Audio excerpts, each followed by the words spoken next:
Louisiana. Let's pull that up. This is an unspeakable and unjustified attack on all of us at a time when we need unity and healing. Rest assured, every resource available to the state of Louisiana will be used to ensure the perpetrators are swiftly brought to justice. For now, I am asking all Louisianans to join Donna and me in praying for the officers who were involved and their families as these details continue to unfold. We are awaiting a press conference from the governor. That will happen at 4 p.m. Eastern Time. We know right now he is at the hospital comforting the families of the wounded officers, the families of those 3 officers that were murdered in all of this. And just as we're learning that, the White House is also monitoring the situation. They have come out with a statement saying the president has been briefed on all of it. He will continue to be briefed throughout the day. This is just into CNN as well. We've just received some audio that I want to play for you. This is police radio communication happening at the moment that this deadly shooting incident occurred. They are describing the man that they believe is the shooter and the weapon. Listen. Fine. Any other officers in description of any other suspects? Well, all I saw when we pulled up and looked around through the windshield, he had a mask on. One subject, all black, carrying AR. All right, you heard that. It said one suspect, all black, carrying, I believe they said a big arm, meaning a big firearm, wearing all black and a mask. Let's talk about this all with our law enforcement analyst team, Art Roderick, Bob Reed, Tom Fuentes, Cedric Alexander. Bob Reed, to you, what do you make? This is the first time we've heard that audio. You can hear the angst in the officer's voice approaching the situation, given the context of the past few weeks. And you have a man with a mask on, all in black, with a large weapon. We don't know what kind of gun. Right. Sounds like a rifle. Tensions are obviously high. Officers are multitaskers. They're trying to give other officers more information because now we have what appears to be a fugitive on the run. But in addition, they're also taking incomings. So, they are multitaskers. They can do many things. But what they're trying to do is making sure radio, that the Central Dispatch knows what's happening and that we're going to have a fugitive here in a few minutes. Art Roderick, you bring up the point that when you're faced as an officer with someone carrying a weapon that they described as a large arm, we don't know what kind of gun it is. Right. The officers, what would they be armed with, and how protected would they be walking into this? Well, a lot of police departments now have assault rifles in their vehicles, but usually what you have is a sidearm and possibly a shotgun in a lot of the cruisers, which is not going to do much. I mean, if this individual has a long arm, a rifle of some kind, he can reach out and touch you from a very long distance away, where that shotgun and that handgun are completely inaccurate and unaffected. So this is a situation that is the worst case scenario. It's like bringing a knife to a gunfight. I mean, it really isn't going to make that much difference. Tom Fuentes, to you. Look, it is early on here.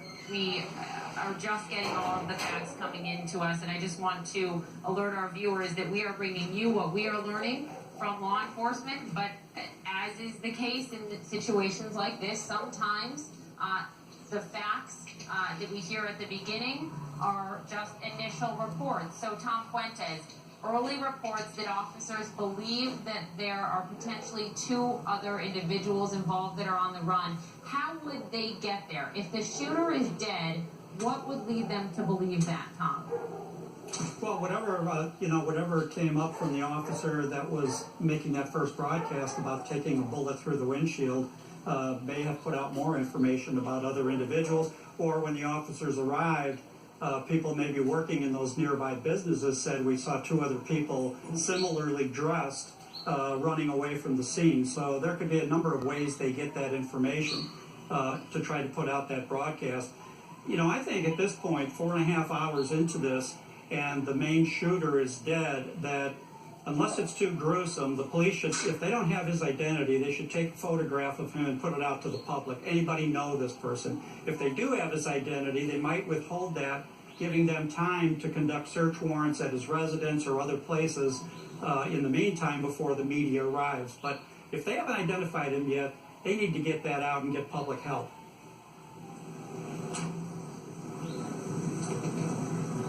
Tom, to you, the witness that we heard from just moments ago described what he believes was gunfire before police showed up.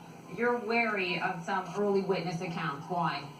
Well, I'm completely wary. We've had other witness accounts, as I mentioned, in other situations in the past, in the last couple of years, that turned out to be inaccurate. And then, as I mentioned, Michael Brown in Ferguson never had his hands up. The FBI and the Department of Justice determined that he never had his hands up. And we have an entire movement that started Hands Up, Don't Shoot, based on a lie. Cedric Alexander, to you, we've now heard the first police communication as this was playing out. We've seen amateur video and heard shots ringing out very, very rapidly. Talk to me about your mindset as an officer driving up to a situation like this, someone dressed all in black with a mask, with what is described as a big arm, a rifle, we're not sure what type of gun it is, in the environment, the context of the tension across this nation right now when it comes to encounters with police officers and community members. Your thoughts if you were in these officers' shoes? Poppy, let me try to bring this back around and put it in some real perspective here. First of all, we don't really know what the motivation behind this shooting is. Is this something that they were targeting the officers, or was it something else that was going on that these officers either rolled up on or were called to? We really don't know. We know we have one bad guy down. We know we got 3 officers that are dead and 3 or 4 that are severely injured.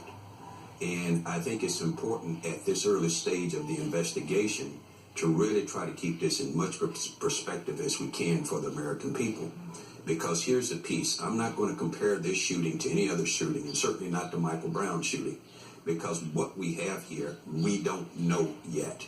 And if you think about the very early accounts of your witness that you just had there on television, we don't know whether his statements are spot on or not. But here's what we do know, is that those are statements that are being given to us. That's all we have to go on at that point. We weigh them, but we don't overweigh them and we don't underweigh them.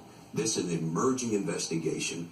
We still don't know whether these officers were targeted or whether these officers responded to something that could have been going on, which there's some inference to that if you listen to your witness statements. But we're not clear at this point.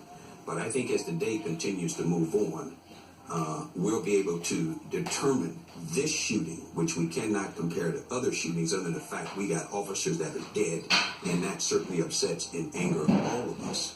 Because regardless of how they end up dying in the line of duty, what is very important here is that they were attacked, and an attack upon them, regardless of the circumstances, is not acceptable. Art Roderick, it's important context right now. Thank you very much. Stay with us. Just to reset for our viewers here, we know that 6 officers have been shot. We know that 3 have been killed, 3 more injured. Responding about 9 a.m. this morning in Baton Rouge, Louisiana, to a man walking down Airline Highway with a weapon. We just heard the police audio described as a big arm. Responding to that, this is what played out. What we don't know, as Art Roderick just importantly said, is if these officers were targeted, if this was an ambush, if they were responding to an ongoing situation. That is just unclear at this hour. Much more of our breaking news from Baton Rouge, Louisiana, straight ahead.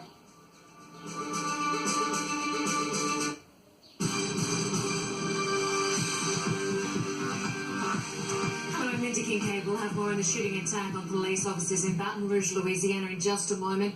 Right now, I want to update you on some other news we're following. Those accused of plotting the coup attempt in Turkey could face the death penalty. President Recep Tayyip Erdogan says a decision on reinstating capital punishment cannot be delayed. Mr. Erdogan says those who committed the coup must pay the heaviest price for it. It comes as suspected plotters are being rounded up. About 6,000 people have been arrested so far. Security forces clashed with coup supporters at some air bases, but officials say the situation is now under control. Turkey's president is blaming an Islamic cleric in exile for the coup and demanding his extradition. Fethullah Gulen has lived in the US since 1999. He denies any involvement in the coup attempt. And US Secretary of State John Kerry says the US won't extradite him without hard evidence.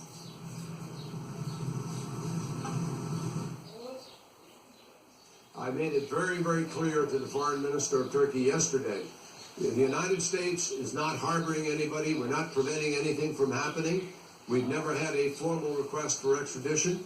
And we have always said, give us the evidence, show us the evidence. We need a solid legal foundation that meets the standard of extradition in order for our courts to approve such a request. In France, relatives of the man behind the terror attack in Nice are offering new insights to investigators. His brother tells CNN the attacker sent a photo of himself in the Bastille Day crowd to his family just before he attacked. The nation is now holding a third day of mourning for the 84 people killed in the attack. But the health minister says just as many victims remain hospitalized. She says 18 of those patients are between life and death. Police say one of Pakistan's most famous controversial social media stars was strangled to death by her brother. Authorities say the brother was upset about pictures the 25-year-old was posting online. He was arrested and is seen confessing in a police video. In Armenia, hostage negotiations are underway at a police station in the capital. Armed men are demanding the release of political prisoners. Armenia's National Security Service says one police officer has been killed. Well, tomorrow, Republicans will begin their 4-day convention in Cleveland, Ohio. It's where Donald Trump will be officially nominated for U.S. president. He's picked Indiana Governor Mike Pence as his vice presidential